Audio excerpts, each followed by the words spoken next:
Hey friends, here to do my discussion on the Wronskian determinant. And the first question is, what is the Wronskian determinant?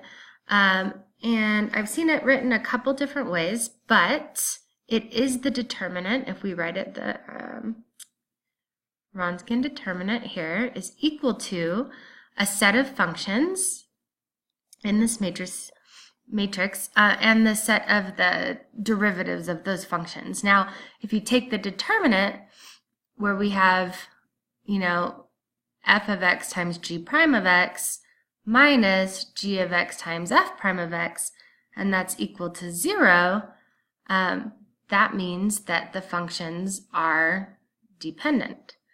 If it's not equal to 0, then they are linearly independent. So the Wronskian determinant is used to figure out if a set of equations is linearly dependent or linearly independent. What I thought was really cool is it kind of reminded me of just a proportion, right? If you have, because a linearly dependent set of equations means that you can take a constant, and if you take that constant and you multiply it times one of the expressions or the equations here, you will get the other equation, right? Well, this really reminded me, if you were just using numbers, of if you have a proportion like 1/2 is equal to 4/8, right?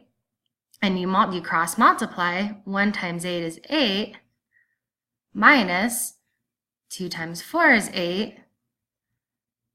Okay, our answer here is 0, which means I can write 4/8 as a constant times 1/2, right? And that constant would be times 4/4, right? Or just 1. 4/4, you would get 4/8. So I think it's all stemming from the same type of math. So it all means the same thing.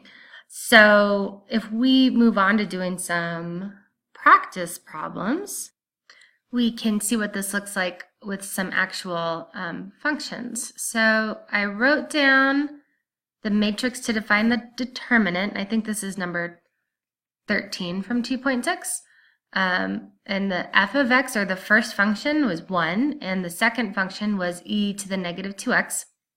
So I have my first function matches up right here, and then there is the derivative of that first function, and I have my second function, e to the negative 2x, right here, and then below it we have our derivative of that equation. Oh, look what I did. Do you guys see what I did? Oh, that's stupid. That should be e to the negative 2x. Okay, so if we go ahead and find that determinant, we'll have 1 times negative 2e to the negative 2x, which is just obviously negative 2e to the negative 2x minus, and then this is going to be 0 times that, which is just going to be 0. My answer is not 0. My answer is negative 2e to the negative 2x. Thus, we know that these two functions are not linearly dependent, or they are linearly independent. Okay, and we need one more practice problem.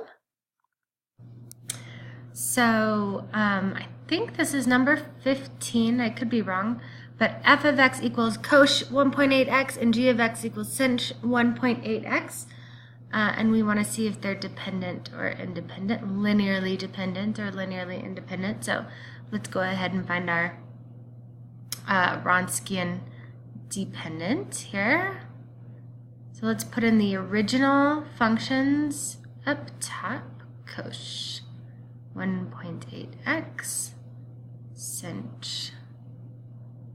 1.8x, and then underneath we will do our derivative, which, what is this, 1.8 sinh 1.8x, I think this is right, and 1.8 cosh 1.8x.